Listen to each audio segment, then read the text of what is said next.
Hey everybody, it's Derek Van Otten from the DVO Show, and I'm here with Jeff Later today. How you doing, Jeff? I'm doing great, man. Thanks for having me. Thank you for coming by. Jeff is the owner of L8R Lifestyle, and we're going to get into that a little bit about what it is that you do. But if you're watching on YouTube, you can see that just a pretty fit guy here. So you might get an idea of what it is. Oh man, flexing on me, jeez. What it is that he does.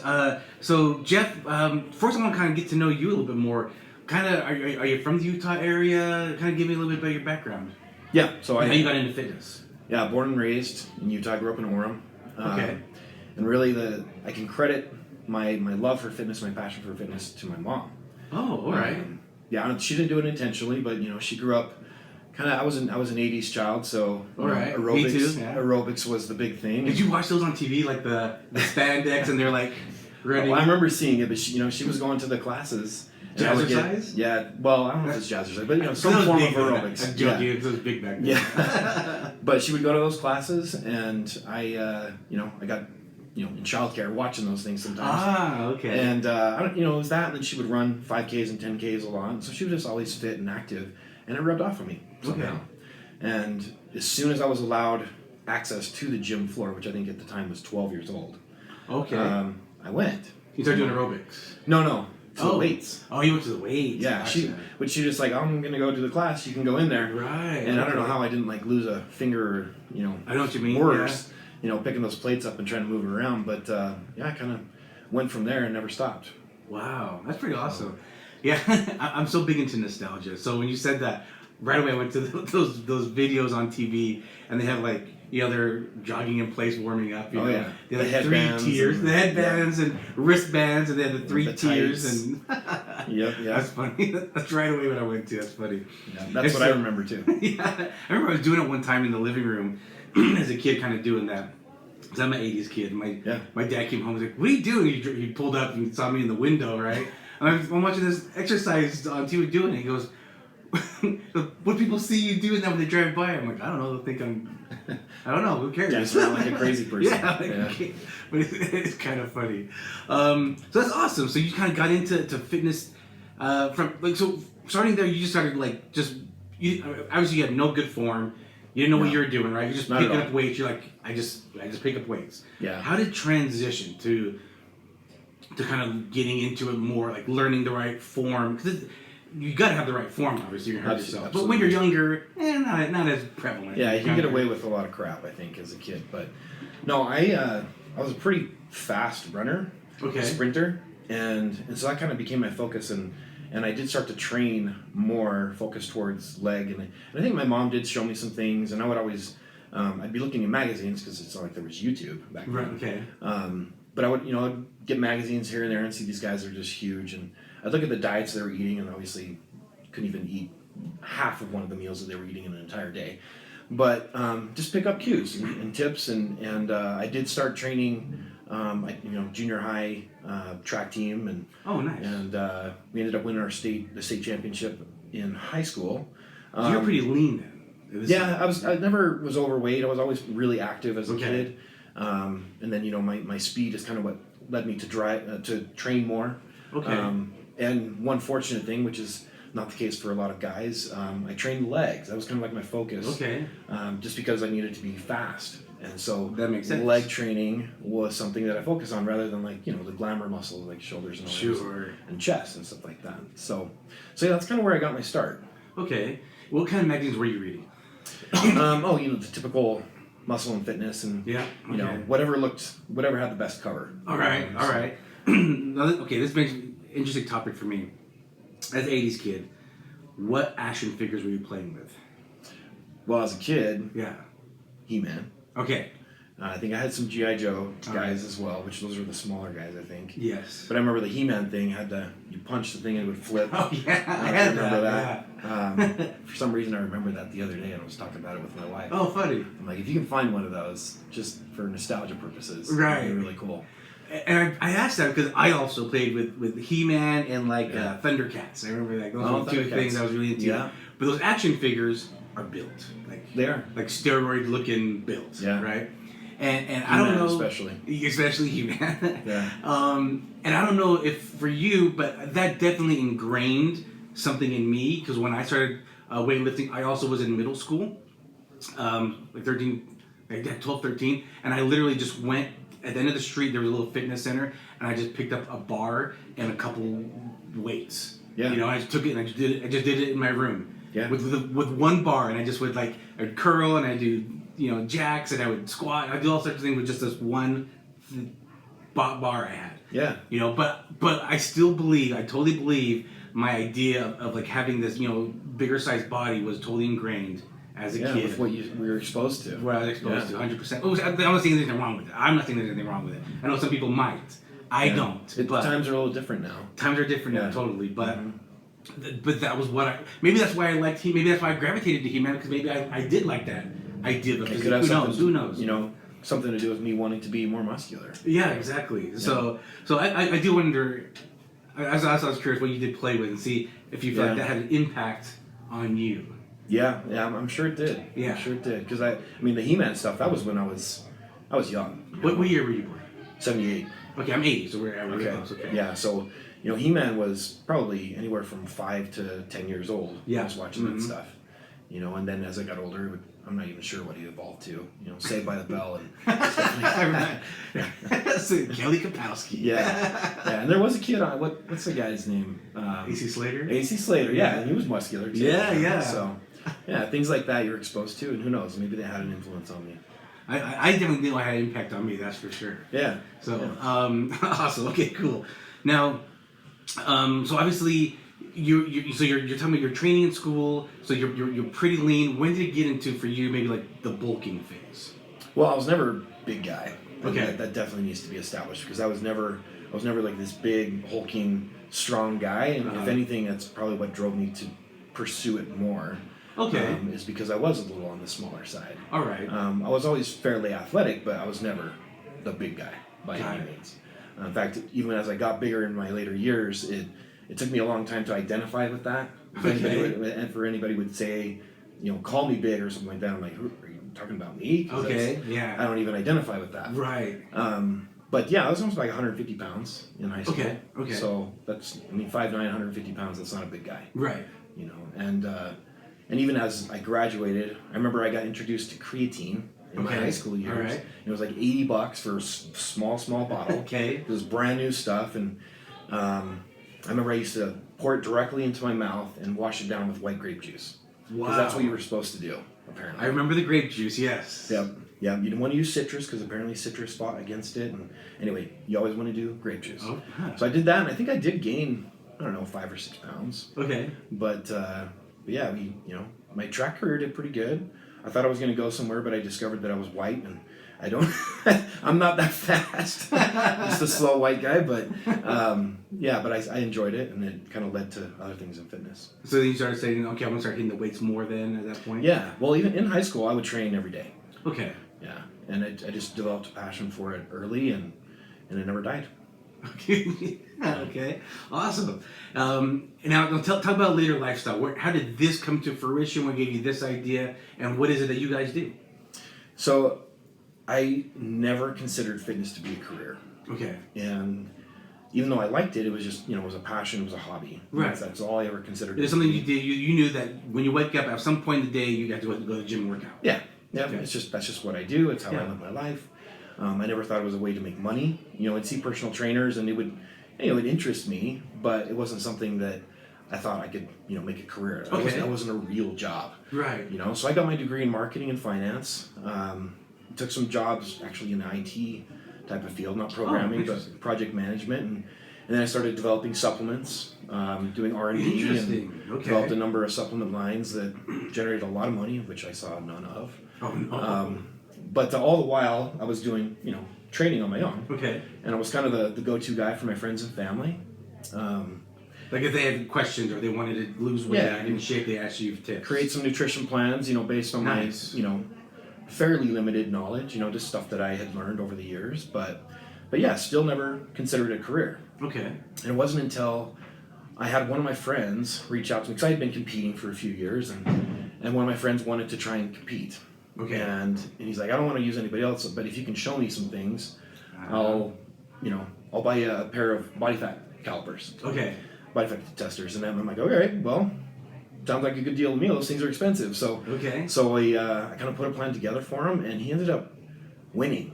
Wow. Now, when you say competing, tell some of the listeners what that means when you say competing. Well, bodybuilding type of competition. Yeah, so it's not just bodybuilding.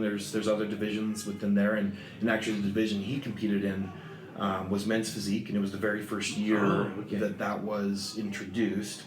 And yeah, he ended up winning the very first men's physique competition in the state of Utah. Wow. And so that kind of made an impact. And he happened to be a pretty friendly guy, pretty talkative guy, and he kind of spread the word. And we had a number of clients there at the beginning that... Word about you. What's that? He started spreading the word about you. Yeah. Okay. Yeah, they did. And they were, they were great advertisers for us, even though they weren't... We were never charging anybody. We would help people here and there. Sure. I think probably the first, 30 to 50 people we didn't charge. And I think it's kind of the whole imposter syndrome. I'm like, why?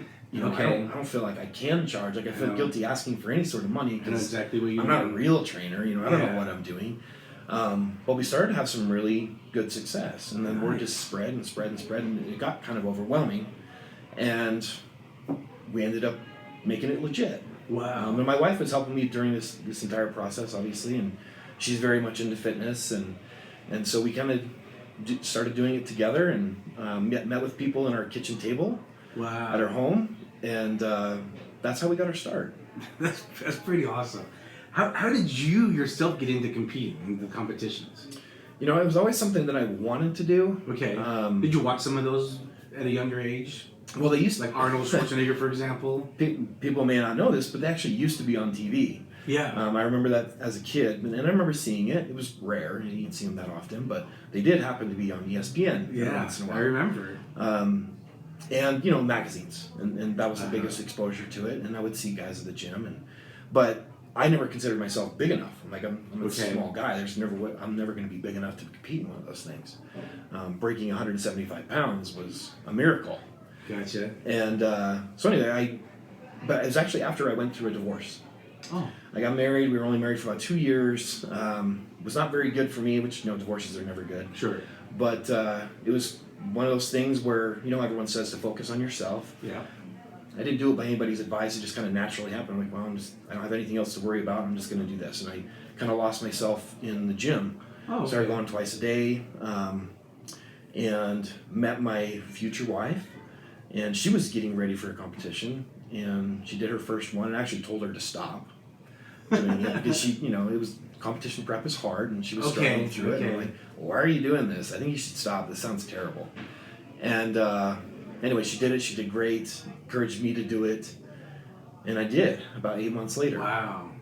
And I got on stage for the first time, and I was about 175 pounds. Okay. I happened during that time period after I got divorced, and about three to 4 months later, I had managed to put on about 30 pounds. Wow. And which was incredible to me, but I was stuffing myself, and I was eating weird stuff. I was eating like steak like 4 times a day. Oh, geez. And it was really, really high protein. Okay. Which I don't know that I would normally recommend, but I didn't know what I was doing. Right.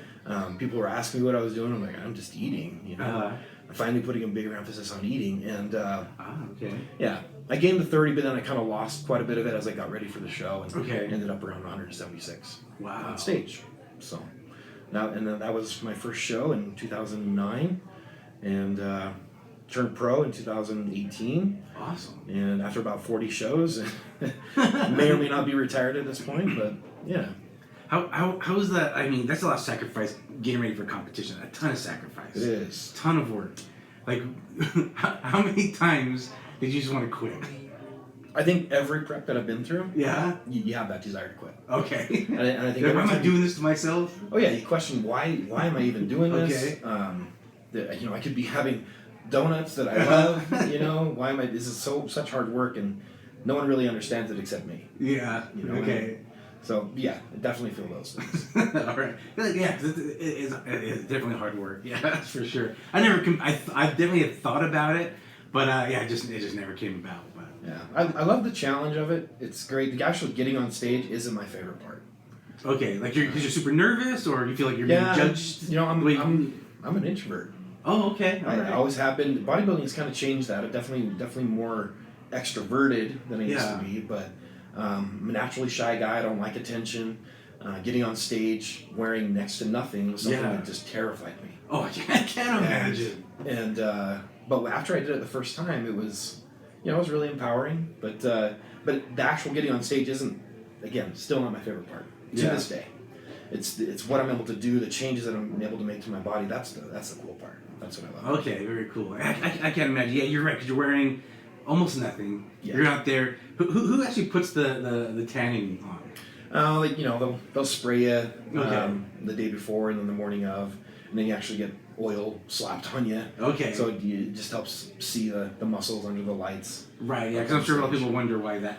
Right. Like, okay, you're very white. Why do you look so dark now? Because that's right. It helps pop the muscles. Yeah. So you can see it. Yeah. Otherwise, you get washed out in the lights. Yeah. Yeah. True. I couldn't imagine. I think that's the part that scared me about it was to be up there like Me that. too. Yeah. But funny enough, actually, people might not find this hard to believe. I'm actually very introverted myself, but because of what I do as well, I have to become extroverted and do things. Obviously, this helps me as well doing interviews like this. Yeah, challenging yourself. Yeah. So talk about trophies. Trophy-wise, you get a lot of trophies? Yeah, lots of trophies, medals. Nice. A few swords and an axe. Oh, that's cool. Different types of trophies and stuff. Have you traveled all over and compete? Yeah, so since we compete and a lot of our clients are here in Utah, I haven't competed in the state of Utah since 2011. Oh. So every show that I do is out of the state. Because you don't want, because of your clientele? Yeah, I would never compete against my clients or even be in the same show. That's admirable. Okay. Yeah, so I've been in California, Texas, Colorado, Pennsylvania, New Jersey. Oh, very cool. All over the place. Oh, very cool. Nice. And so your wife is also very into fitness as well. Yeah. Has she competed? Yeah, she's done about 30 shows herself. Oh, wow. Won a couple overalls. Yeah, she's done great. Yeah. Now, when you were looking for your next partner, was that something you were also looking for? Was they also have the same type of lifestyle as me? I wasn't looking. Okay. She kind of found me, and it was, I did meet her at the gym. She actually was working at the gym. Okay. When I met her, but I wasn't looking at all. All right. Just in a weird place, how you are after a divorce. Yeah. Okay. Yeah. I wasn't in a rush to start dating, but she actually kind of pursued me, which was a good thing because she's way out of my league, and I never would have come up to her again. The introvert side of me. Yeah. Okay. Gotcha. All right. I want to talk about real quick how we met. So we met from Brian and Heather Carr, who have also been on this podcast. That was the Donuts Unplugged, the Utah Dough Show episode. They hosted the Utah Dough Show, which is also coming up again soon. So I wanted them to come on so that you guys can hear about how the whole Dough Show went, because I wanted to give them their kudos. But then I wanted them to get ready to promote it for the next show, which is coming up in, I believe, May 2020? It's in May. Yeah, May 2020. Tickets go on sale early April. So you definitely want to follow the Utah Dough Show and so you get on that. Because a lot of people ask me, how did you get in? Because it sold out within minutes. A couple minutes, yeah. I'm not exaggerating. It was literally minutes it sold out. Luckily, me and my brother, we have our podcast, The Buco Boys, and we talked to them. They kind of give us a little insight in. And that's where I met Jeff. Which we didn't really meet. We just I saw you. I'm like, why is this huge bodybuilding guy here with donuts? Yeah. And then later, we met at Brian Heather's house for National Donut Day, and we had. Yep. If you guys have to follow my social media, you see a counter. This is probably a 12-foot long counter. I don't know, filled end to end with donuts. Yeah. We were just sampling like crazy. How do you know Brian and Heather?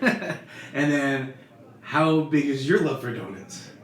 So Brian and Heather are clients of mine. Okay. And the whole donut thing may surprise people, but our focus, even though I am a competitor and I do work with other competitors, other bodybuilders, our focus is lifestyle. Okay. And we try to promote healthy balance. Not restricting the foods that you love. And I love donuts. They love donuts.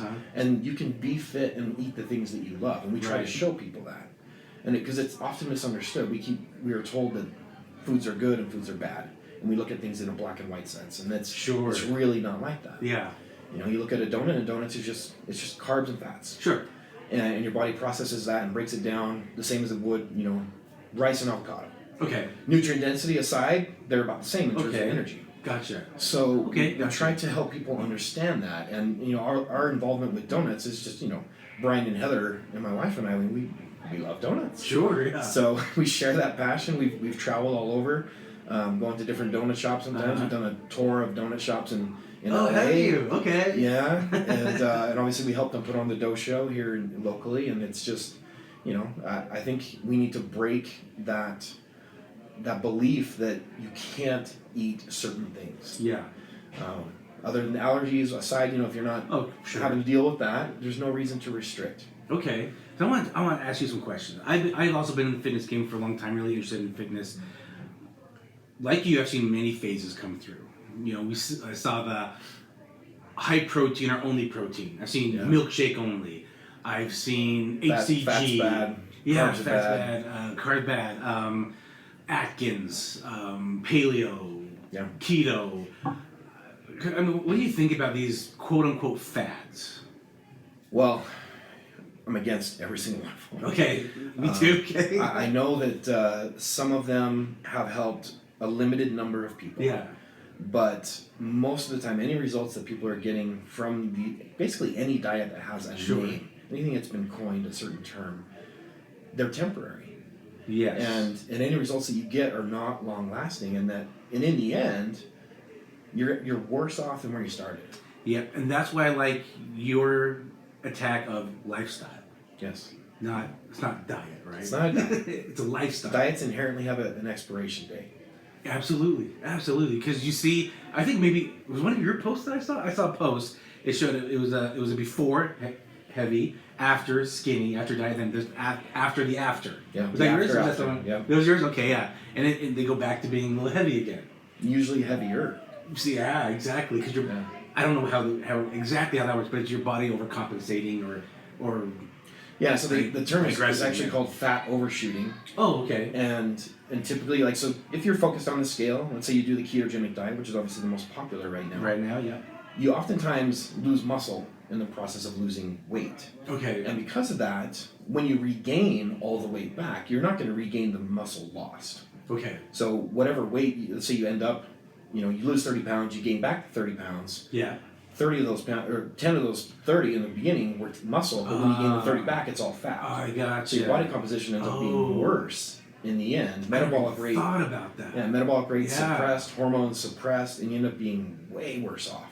Absolutely, yeah. And then it gets harder and harder and harder to lose it again. Right. Yeah. So. My wife, because you're right, keto's the big thing right now. My wife even said, I've seen people do keto and they're losing weight. Yep. Maybe we should do it. And I tell her, I said, listen. I've seen it. I just listed all those phases, right? I've seen all this. I've seen it all. I've tried some of them. And you're right. It happens to everybody. So I told her, I said, listen, understand what keto is first. It's not just a name, right? It's not the name of the person that came up with it. Right. Actually, research what keto is. Find out what it is. See what makes sense to you. And maybe adopt things that you like or make sense. But we don't need to do like a thing. We don't need to do a thing. Right. Maybe just adopt what makes sense. Maybe we'll implement what we think might be best for us and our family and our needs. Yeah. And so she was just like, oh, okay, I got you. Because I've seen it. I've seen so many things just come and go. And I've tried it. And they tend to cycle through. Yeah. I mean, they kind of come and go. And, keto's in its heyday now. I think it's starting to die off a little bit. Yeah. Veganism is kind of on the rise now, basically due to a new documentary that came out. Which one on Netflix? It's called The Game Changers. Yeah. Full of a lot of different flaws in there. However, there are some good things about that, where it highlights the benefits of eating more vegetables, which I believe is great. Yeah, absolutely. I don't believe meat is bad though. Right. And that film tries to make you believe that. Right. So I think there are a lot of, I think there are mostly bad things in that film. Yeah. But there are some good things too, and so if you pull some of these good things from each one of these diets potentially, then you could end up with a perfect formula for yourself. So from what I'm gathering right now, and maybe just to kind of sum things up for our listeners and viewers, is maybe everything you watch or hear or listen, maybe take it with a grain of salt, right? Don't be a sponge and just absorb whatever you hear. But that's Bible now, right? Maybe just say, hey, you know what? Some of this makes sense, some of it doesn't. Everything you watch, hear, listen is always someone's opinion. It is. It always is someone's opinion, and no one is 100% right or accurate. I think anybody that's pushing a specific type of diet And claiming that it is the best, you have to immediately discredit them. That's a good point. Yeah, right. There's an agenda there. There is, and they're very close-minded if they're thinking in absolutes like that. I like because that. Nothing. There is no best. Right. Everyone has a different reaction. We're all unique. We have different preferences.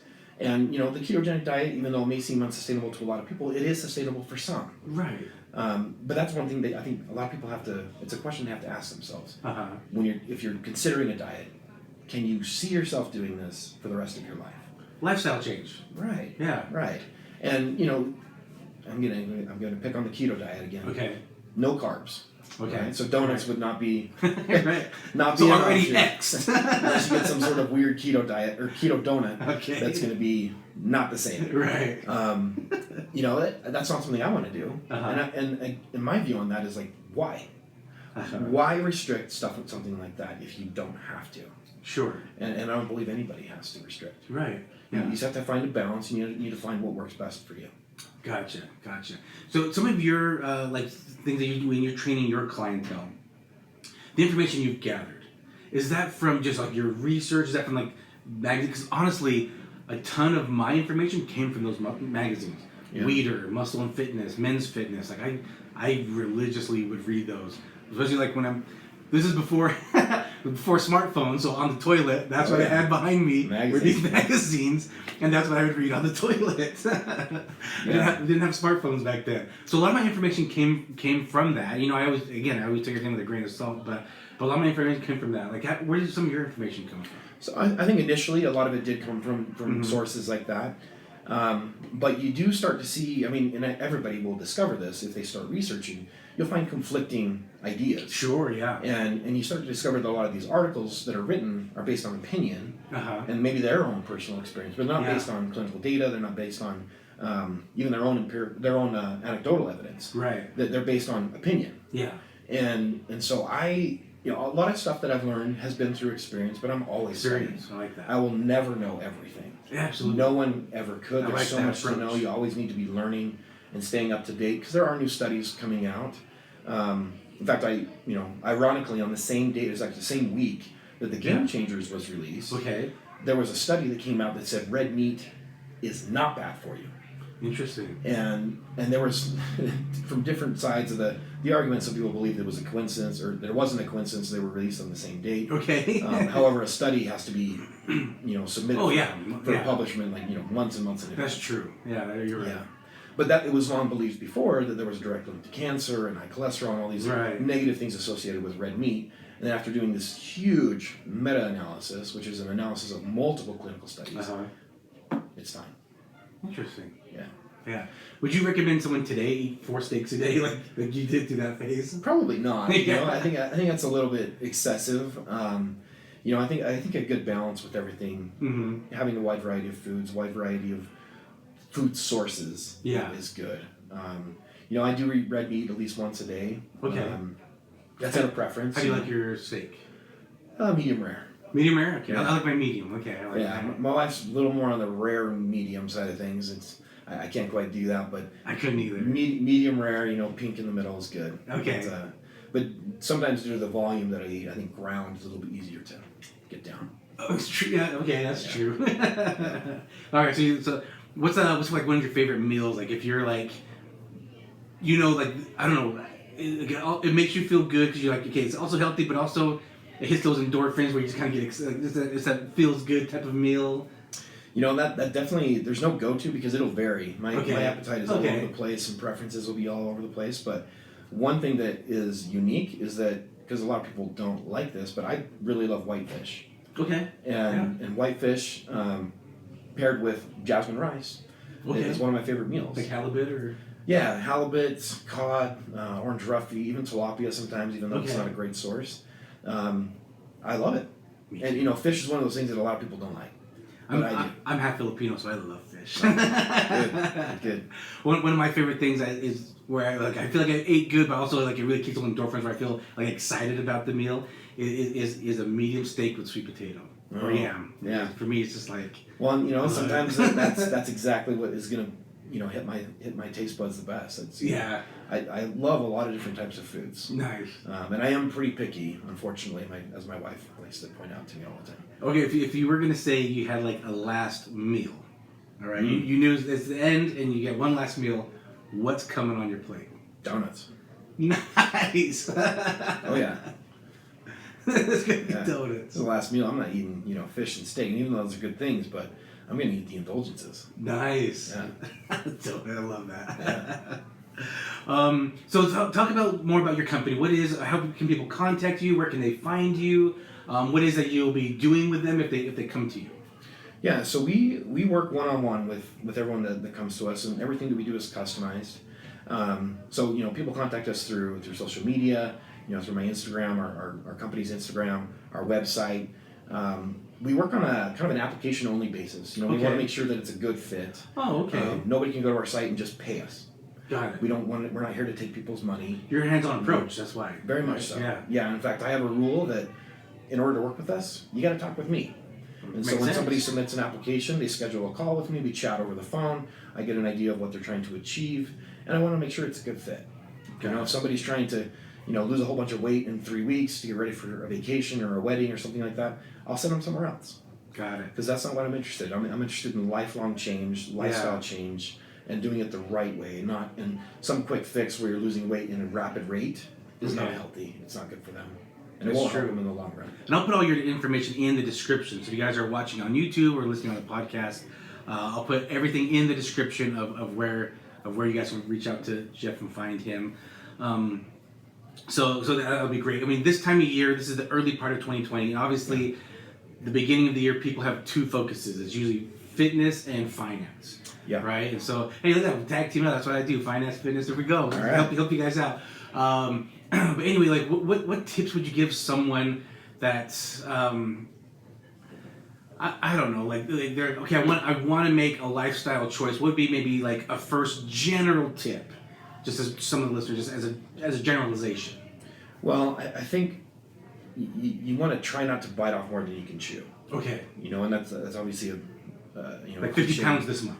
Yeah, I think sometimes we set unrealistic expectations. Sure. I think having realistic expectations is absolutely key. Right. Because so many people get discouraged after just a few weeks of trying, but it's because their expectations are misplaced. Okay. Like they'll see someone on social media, they'll see someone on TV. Gotcha. They're like, these guys lost 10 pounds in 10 days. How come I only lost 1?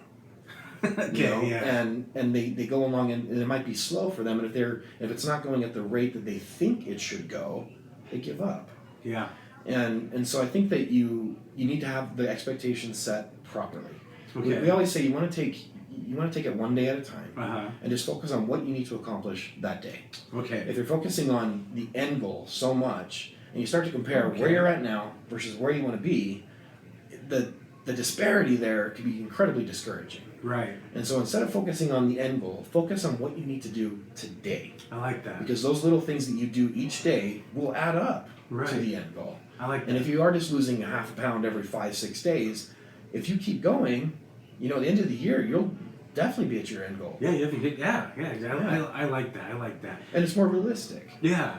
One thing I do just encourage people from doing, which people do a lot, is what you just said, compare. That's such a bad thing to do to yourself, really, mentally and physically. Always comparing. Yeah. There's always going to be somebody that's fitter, somebody that's doing it faster, somebody that's making more money, someone that's more successful. Right.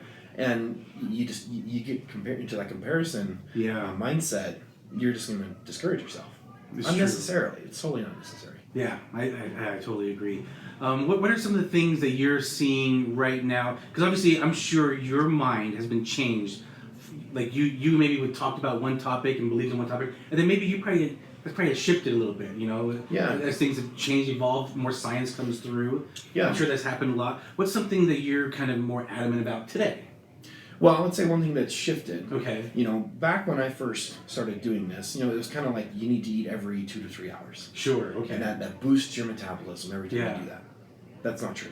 Yeah, intermittent fasting is very popular right now. Yeah, okay. It is, and that's simply a way of restricting based on time. Yeah. But I think sometimes the 5 to 6 meals per day type of scenario or schedule for somebody is intimidating. Okay. And the benefits that were once believed are not even they're not even true. Right. So if it's convenient, if it's your preference to eat 3 meals per day, great. If you want to do 6 or 7 meals per day, you can do that too. Depending on what your goals may be, some may need to be modified accordingly. Yeah. Like if you got a skinny guy that's really trying to gain a whole bunch of weight, if you're trying to do that in 3 meals, that's going to be pretty difficult. Makes sense. Because you usually have to eat a large volume of food, so it's better to split it up into smaller meals throughout the day. That makes sense. And that's been my scenario as I have tried to grow over the years. Okay, that makes a lot of sense. Okay, all right, awesome. So yeah, I'll put all your information in. What's maybe some lasting things you want to maybe tell some of our listeners and viewers, whether it's tips or just life advice or whatever. Yeah, well, I think this kind of goes back to this time of year and advice for this time of year, because this can go. This happens anytime, but we often are trying to find that quick fix. Yes. And we're smart people. We know that these cleanses and these very restrictive diets are not going to last. Sure. We can't follow them for a long period of time. Yes. But we're just going to do it to hurry and get the weight off. And that's the mindset after Christmas. If you gain weight over the holidays, you're I just need to do this diet real quick, lose the weight, and then I'll go on to something more sustainable. That is often the mindset. I see it all the time. Yeah. It never works. Never works. I want to go back to that too now. I think us as human beings, we always go to the quick fix, the least resistance, right? Well, who wouldn't want it to happen quickly? Yeah. I would. But like I said, it's not sustainable though. No. It's not going to... There's no such thing as quick. Even fat loss peaks at about 2 pounds per week, depending on your body size, but within that range, about 2 pounds. So if you're losing more than that, you're typically losing water and or lean mass. Okay. Which the more lean mass you lose, the lower your metabolic rate. And your hormones tend to get suppressed along with it. Makes sense. Again, you're kind of digging yourself a hole. Yeah. And this is why people plateau, they'll lose those 30 pounds, and they've got another 30 to go, and they will never move past that. And they'll just end up regaining it. Yeah, exactly. Yeah. Awesome, Jeff. I thank you for coming down, man. I appreciate that, and great information today. I can talk all day, so I'm sorry if I talk too much. No, I don't think so at all. In fact, maybe I'll have to have you come back on. We can talk more about it, maybe have a couple more. Maybe Brian Ether come with us, and we can all kind of get together, do a little round table and talk. That'd be great. I truly believe a lot of people, do think about their fitness, even if they want to get started, or they want to continue, or they want to learn something new. Yeah. It's just because I've been in the game a long time, so I know a lot of people would think about it. On that note, and this is just exactly aligned with that, but I believe that everybody at some point in their life will realize that this is not optional. It is not optional to take care of your health. It is not optional to exercise. These things are absolutely necessary. Unfortunately, some people realize it too late. Right. And they dug themselves a big, deep, dark hole, and it's hard to get out of. So the more we can get people to take action now, the better off they'll be in the future. I totally believe so. Awesome. Well, thanks, Jeff, for coming on. I'll put all your information in the description so people can follow you. I'll put your personal. I'll put it later in as well. L8R Lifestyle, and you guys go check them out and make a lifestyle change for you and your health. We'll catch you next time. Take care.